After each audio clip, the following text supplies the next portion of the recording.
Et c'est une reconversion complète au départ parce que je viens du transport. J'étais chauffeur du bus, contrôleur, chef contrôleur, au virage 90 degrés. Parce que j'en avais assez d'être dans une grande société où il n'y avait plus place à l'humain, c'était plus les chiffres.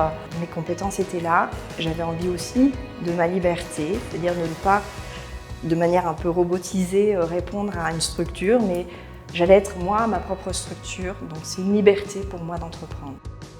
J'ai jamais été entrepreneur de ma vie, j'ai toujours été employée et je ne savais pas par où commencer. Je travaillais pour une entreprise en couture qui avait 5 boutiques et donc j'ai arrêté parce que je fais partie des aidants et il fallait que j'ai une certaine liberté pour travailler et être pas très loin, pouvoir être disponible.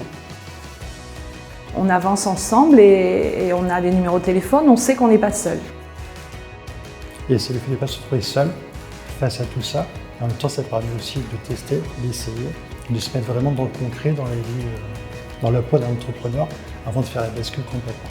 Je ne maîtrisais pas, ne serait-ce que la compta, j'en avais fait il y a très longtemps, mais bon, tout ça, c'était un petit peu oublié. Et c'est aussi pour avoir une aide, un accompagnement. Où on a eu beaucoup de conférences ou d'ateliers en visio, qu'on peut avoir l'esprit libre.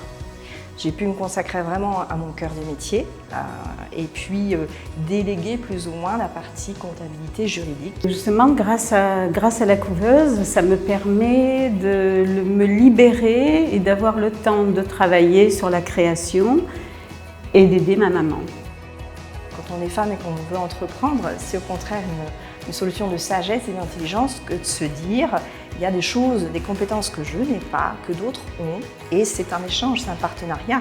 Ça ne m'empêche pas d'être une femme d'entreprise, je veux dire, à temps plein et de manière complète. Les réseaux sociaux, parce que alors je ne suis pas très forte en réseaux sociaux, donc j'ai pris plein de notes. Maintenant, il faut que je mette en application tout ça, c'est pas évident, mais voilà, j'ai les bonnes notes et on a eu des bons formateurs. Le fait d'être une couveuse, c'est quelque chose qu'on peut mettre de côté.